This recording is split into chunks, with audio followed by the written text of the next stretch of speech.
매일 보면 아침에는 꽉 막혔다가 저녁 때 되면 조금 쌩쌩해졌다가 다시 아침 되면 또 꽉 막히는, 멀쩡합니다. 그래도 우리 감기, 독감 많이 좀 유행하고 있는데 조심들 하시고, 저처럼 목만 아픈 거는 괜찮은 것 같아요.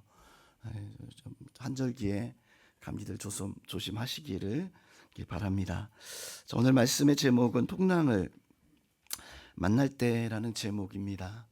미국의 스탠포드 변호사가 가정 아이들과 함께 여름 휴가를 떠나게 되어집니다. 그런데 이 영국 배를 타고 영국 해협을 이렇게 건너가다가 거의 다다를 즈음에 풍랑을 만나게 되어지고, 그 풍랑 때문에 아내는 같이 겨우 살아남았는데 4명의 딸은 그만 바다에서 그 생사를 알지 못할 정도로 그렇게 죽음을 당하게 되어집니다. 이 사건 때문에 한 266명이 그렇게 바다에서 생명을 잃었다라고 하더라고요. 스탠포드 이 변호사를 사람들이 위로하기 위해서 어떤 말로 위로가 될까요? 4명의 딸이 잃어버렸는데 괜찮아, 그렇게 위로할 수도 없고, 어떤 말로도 위로할 수 없어서 다가서서 어떻게 위로할까 그렇게 사람들이 찾아갈 때마다 이 스탠포드는 오히려 찾아오는 사람들에게 그렇게 고백했다고 합니다. 나는 참 평안합니다. 나는 참 평안합니다. 그리고 그 평안의 그 고백이 찬송가 413장의 그 가사로 남아 있습니다. 413장 어떤 찬양이냐면, 우리 불러야 되는데 이 목소리가 이게 내 평 하나도 안 편한 것 같아요. 우리 같이 한번 찬양할까요? 조만하기보다 노래 누구냐 저기 하나 반주 나와서 한 명만 반주 좀 하세요. 413장 우리 같이 한번. 제 목소리는 도저히 평안할 것 같지가 않아서 자, 우리 1절만 한번 찬양하겠습니다.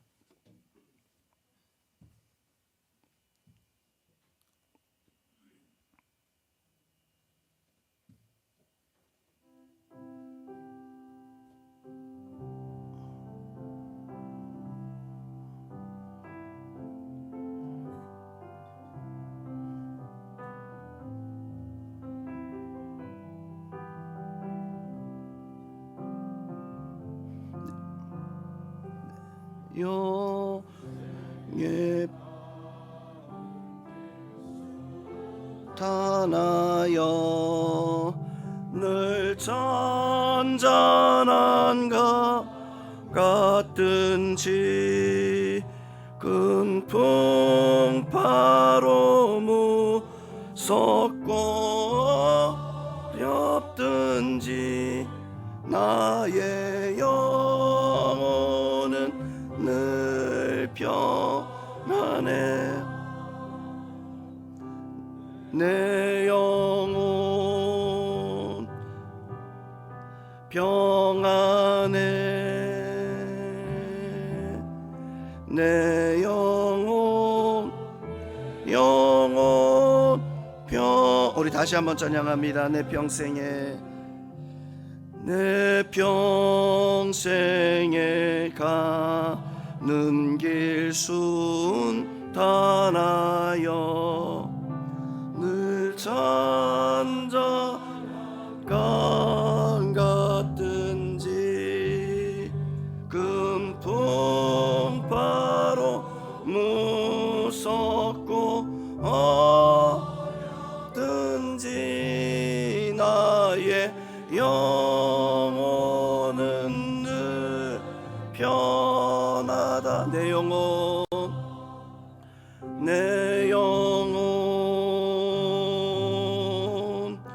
평안해. 내 영혼 평안해.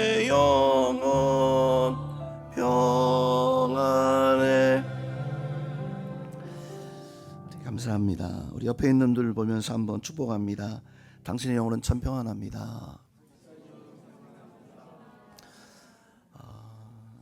오전 예배만 해도 아마 제가 이 찬송 불렀으면 아마 평안하지 않았을 것 같아요.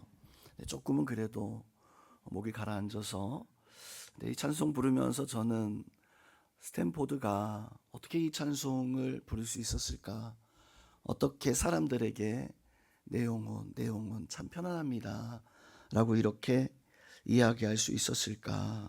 성도 여러분, 여러분에게도 이런 풍랑을 이겨낼 수 있는 예수 그리스도께서 주시는 그 평안이 여러분들에게 함께하기를 주님의 이름으로 축원드립니다. 자, 우리는 사실 다 풍랑을 만나는 인생입니다. 풍랑을 만난 인생은 사실은 다 평안할 수 없죠. 참 힘들고 어려운 인생을 살아가게 되어집니다. 마치 오늘 예수님의 제자들이 배를 타고 그 바다를 건너서 갈릴리 호수를 건너서 그 강 건너편으로 나아가려고 했었지만, 그런데 그 바다 한가운데, 호수 한가운데에서 갑작스럽게 폭풍우가 몰려오게 되어졌어요. 그 배에는 참 베테랑 제자들이 갈릴리 바다에서 잔뼈가 굵었던 그런 제자들이 타고 있었지만, 그 풍랑은 도무지 어찌할 수가 없었습니다. 자, 풍랑이 그런 것 같아요. 내가 충분히 이겨낼 수 있을 것 같은데, 그것은 풍랑이 아니라 잔바람이죠. 내가 충분히 이겨낼 수 있는 것은 절대 풍랑이라고 부르지 않아요. 그건 잔바람이라고. 그것은 어느 누가 됐든지 간에 베드로, 야고보, 요한, 안드레 같은 베테랑 어부 출신의 뱃사람이 아니라 할지라도 잔바람은 어느 누구든지 다 이겨낼 수 있는 그런 바람입니다. 근데 문제는 풍랑은요, 뱃사람이 되어졌든 아니면 배를 처음 타는 사람이 되어졌든지 간에 이겨낼 수 없다면, 이겨낼 수 없으면 그것이 곧 풍랑인데, 성도님은 우리의 삶 속에서는 잔바람이 우리를 괴롭히는 게 아니에요. 잔바람은 어느 누구든지 이 모든 다 이겨낼 수 있습니다. 어쩌면 그 잔바람을 이겨낼 때에는 하나님의 도움이 필요하지 않을 수도 있습니다. 물론 우리 믿음 가지고 있는 우리 성도님들은 그런 잔바람이 불어올 때에도 하나님 도와주세요 라고 기도하는 그런 믿음을 가지고 있겠지만, 그런 잔바람은요, 세상에 누가 되었든지 간에 능히 다 이겨낼 수 있는 바람이 잔잔히 불어오는 그런 바람일 것입니다. 문제는 큰 풍랑이 불어올 때 그 풍랑은 우리를 삼키려고, 우리를 침몰시키려고, 성도님은 우리의 인생 속에, 우리의 신앙 속에 불어오는 풍랑도 마찬가지입니다. 내가 이겨낼 수 없기 때문에 그것이 풍랑이고, 이겨낼 수 없기 때문에 바로 우리에게는 예수 그리스도가 필요한 것입니다. 우리 옆에 있는 분들에게는 풍랑을 만나면 예수님 필요합니다. 한번 고백하겠습니다. 여러분의 인생에 풍랑을 만날 때 바로 예수님을 찾으실 수 있기를 주님의 이름으로 축원드립니다. 자, 먼저 오늘 말씀 속에서 우리가 당하는 풍랑, 예수님 필요한데, 자, 예수님이 우리가 풍랑 당할 때 어떤 모습일까요? 자, 첫 번째는 우리가 당하는 풍랑, 하나님이, 예수님이 모두 다 보고 계신다, 모두 다 알고 계신다 믿으시기를 주님의 이름으로 축원드립니다. 오늘 예수님과 제자들이 떨어져 있게 되었어요. 오병이어의 기적을 마치고 사람들이 그 다음 날에도 예수님을 찾아옵니다. 혹시나 오늘도 빵을 얻을 수 있을까? 그래서 예수님을 찾아왔을 때 예수님은 그들의 헛된 소망, 빵만 구하는 그 모습을, 그것을 피하여서 제자들을 배를 태워서 바다를 건너가게 하시고, 예수님은 왜 그랬는지는 모르겠어요. 같이 배를 타고 건너가셨을 더 좋았을 텐데 예수님은 홀로 산에 올라가셔서 기도하고 계셨습니다. 즉 예수님과 제자들이 떨어져 있었을 때 제자들이요 그만 그때 풍랑을 당하게 되어집니다. 제자들은 예수님이 떨어져 있다라고만 생각했습니다. 성도님은 우리가 신앙생활을 살아가면서 혹 그런 생각을 가지는 경험이 있습니까? 나 혼자 있는 것 같아. 아무도 나를 도와주지 않는 것 같다라고 하는 어떤 그런 생각들을 가질 때가 한 번씩은 있을 텐데, 풍랑이죠. 그 풍랑을 내가 도무지 내 옆에 예수님이 계셨으면 예수님 앞에 맡길 텐데, 예수님이 이 배에 함께하지 못하니까 내가 이걸 어떻게 할까?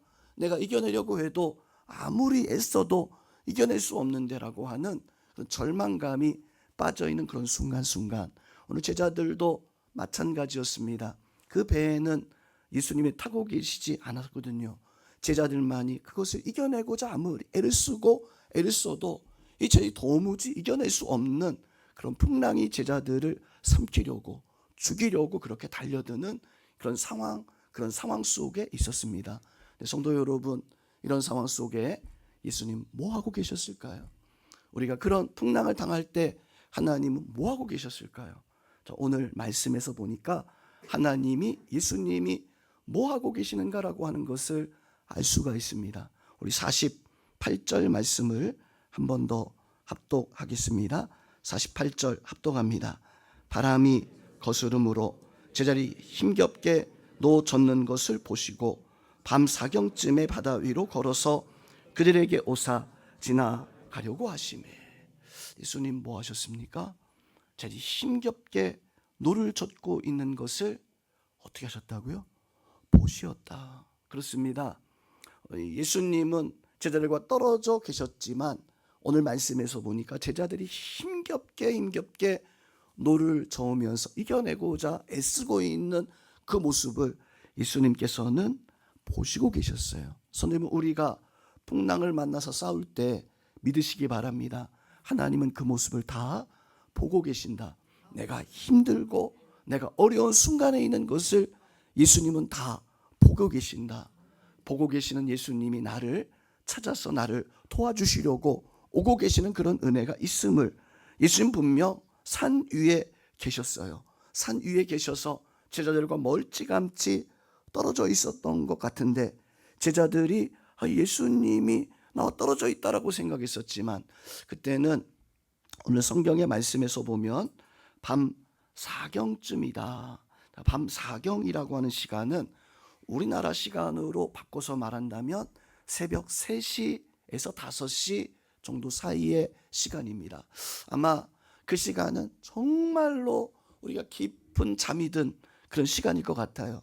또 그 시간은 어떻게 보면 가장 어둡고 캄캄한 그런 시간일 것 같아요.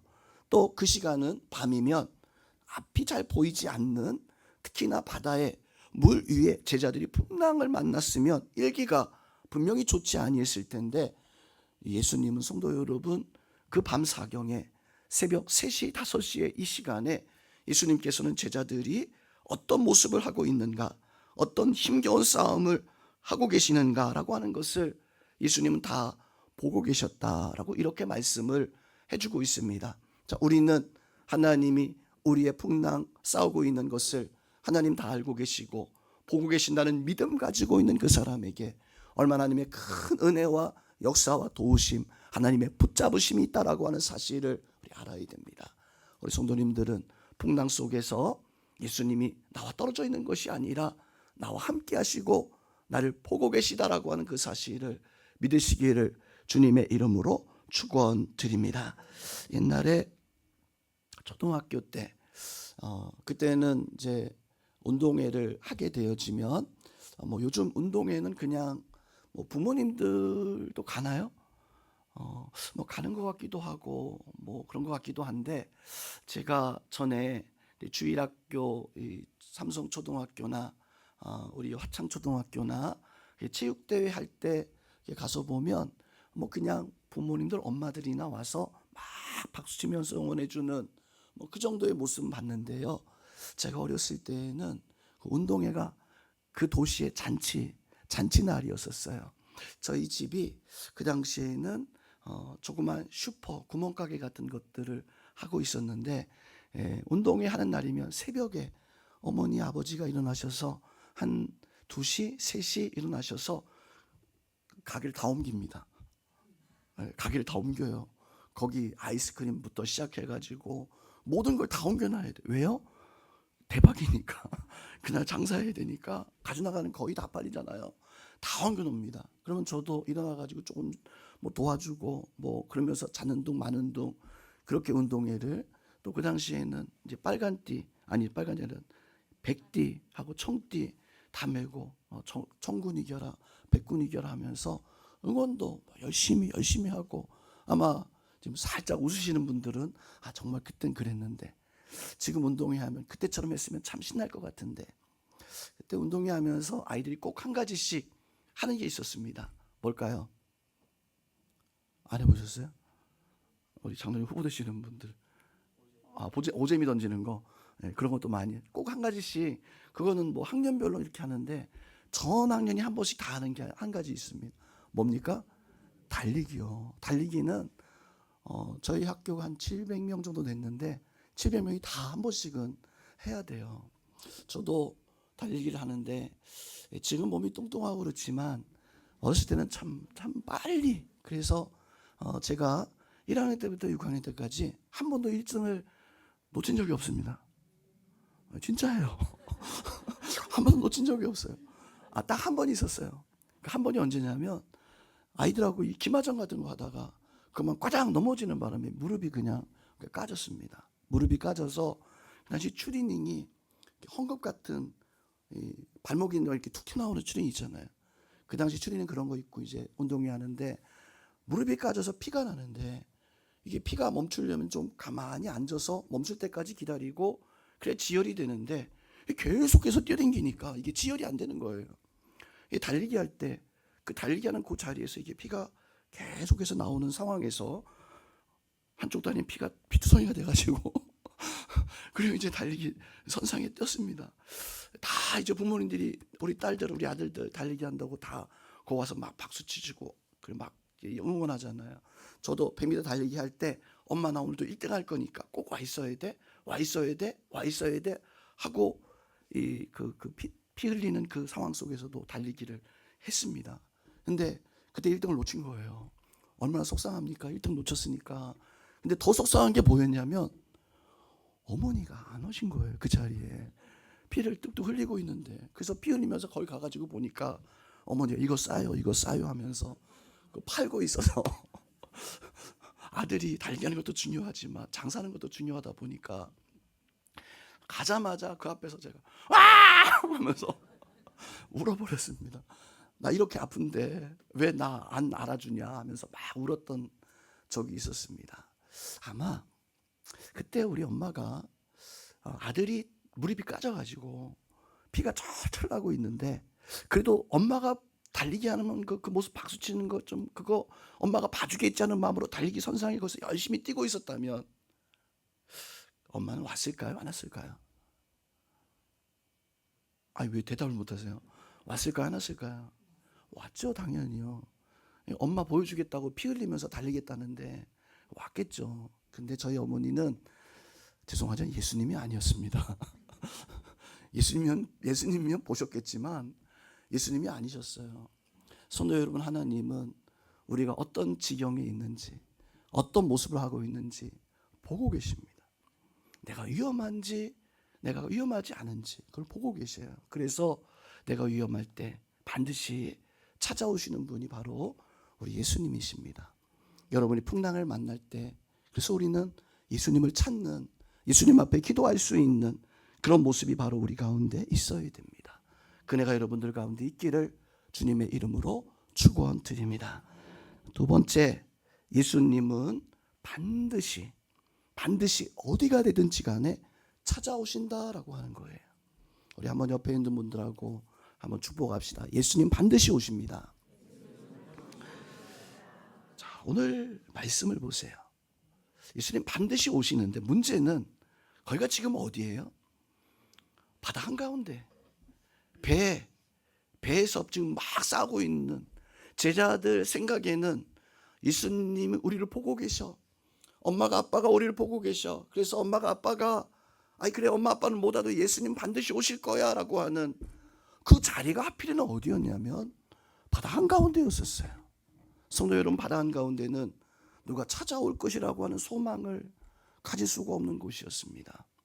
아니, 예수님이 어떻게 나를 보고 계신다 한들 예수님이 어떻게 이곳으로 올 수 있을까 감히 상상할 수 없는 그런 자리가 바로 바다 한가운데였었어요. 우리가 삶의 고난을 또 어려움을 당할 때 왜 나는 이런 고통을 당할까? 나를 지금 도와줄 사람이 아무도 없는, 심지어 이 예수님조차도 나를 도와주지 않을 것 같은 어떤 집사님이 꿈을 꾸게 되어집니다. 예수님을 처음 만났던 그 순간부터 나 인생의 여정을 다 하나님이 이렇게 보여주시는데, 그래, 내가 초등학교 때 교회 가서 예수님 만나고 구원받았지. 중학교 때는 문화개방 하면서, 고등학교 때는, 대학교 때는 다 이렇게 예수님이, 하나님이 함께 하셨지. 그런데 이제 그 사회생활 속에서 참 어려웠던 그 순간에 그 인생에서 모습에서 보니까 아니, 예수님이 없는 나 한 사람의 모습만 보이는 거예요.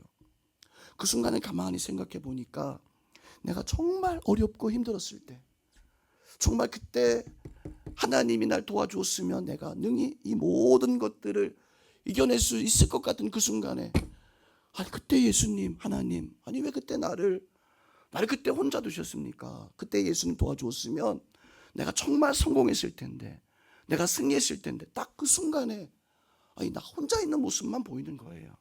그래서 예수님 앞에, 예수님, 나 왜 그때 혼자 두었습니까? 라고 이렇게 이야기할 때 예수님께서 그 집사에게 이야기하기를, 난 너 혼자 두지 않았는데 너 인생의 그 모습을 잘 봐라. 근데 그 모습을 가만히 보니까 나 혼자 있었던 것이 아니라 하나님이, 예수님이 나를 꼭 안으시고 예수님이 그 어려운 골짜기를 걸어가고 있는 모습이 보이는 거였어요. 그 순간에 깨달았습니다. 이 집사님이, 내가 그때 그렇게 힘들었는데, 그렇게 어려웠는데 예수님 그때 나를 안아주지 않았다면 난 정말 넘어졌구나. 난 정말로 쓰러졌구나. 성령님, 오늘 제자들이 그러했어요. 지금 예수님과 함께 사역하면서 풍랑을 만난 이 상황 속에서 예수님이 절대적으로 필요한 그 순간에 예수님 나를 보고 계실 거야, 나는 그 믿음 혹시 있었다 할지라도 예수님이 도대체 이곳에 어떻게 올 수 있을까라고 하는 걱정과 염려. 놀라운 사실은 예수님이 그 바다를 걸어서 오시고 있다는 거예요. 여러분이 혼자 있는 그 자리에 예수님이 그 자리를 걸어서 우리를 찾아서 우리를 힘주시고자, 우리를 세워주시고자, 우리를 살리고자, 우리가 풍랑을 이기게 하고자 바로 그 자리로 예수님이 나를 향해서 거친 바다 풍랑을 뚫고 나를 향해서 오고 계시다라고 하는 것입니다. 예수님은 어떤 자리, 어떤 위험의 그 자리랄지라도 찾아오십니다. 믿으시기를 주님의 이름으로 축원드립니다. 마지막으로 풍랑은요, 인생의 풍랑은요, 예수님이 함께 해야지만이 끝이 난다라고 하는 거예요. 오늘 제자들이 배를 타고 그 갈릴리 호수로 나가서 풍랑이 시작됩니다. 예수님 보고 계셨지만 보고 있었던 그 자리는 풍랑이 멈추지 않았어요. 예수님이 이 제자들을 찾아오시고 계셨지만 그 순간에도 이 풍랑이 그치지 않았어요. 성령님은 언제 그 풍랑이 그치게 되어집니까? 제자들은 예수님이 오실 때 처음 예수님을 보고 유령인가 하여서 두려워해서 유령이다 그렇게 말하지만, 성령님은 오늘 51절 말씀을 같이 한 번만 더 합독하겠습니다. 합독합니다. 배에 올라 그들에게 가시니 바람이 그치는지라 제자들의 마음이 심히 놀라니. 언제 그쳤어요? 예수님이 배에 올라가셨을 때, 그 풍랑으로 말미암아 죽을 위기 속에 있었다가 예수님이 그 배에 오르시니까 오늘 성경의 말씀에서 보니까 바다가 잔잔하여 졌더라. 무슨 말씀입니까? 예수님이 우리와 함께 해야지만이 비로소 풍랑이 그친다라고 하는 사실이에요. 여러분 인생에 풍랑이 있습니까? 여러분 인생에 어려움이 있습니까? 내 인생에 예수님이 올라타셔야 돼요. 올라타셔야지만이 그 풍랑이 멈춰지게 되어지고 우리는 승리하게 되어집니다. 우리 성도님들의 인생 속에 내가 풍랑을 만날 때 예수님이 나를 보고 계시고 도저히 예수님이 오실 것 같지 않은 상황 속에서도 예수님 나를 찾아오고 계셨고, 그리고 나의 인생의 배에 예수님 올라타셔서 내 풍랑의 문제를 해결해 주시길 원하시는 그 예수님의 그 은혜가 오늘 이 자리는 우리 모든 성도님들에게 함께하기를 주님의 이름으로 축원드립니다.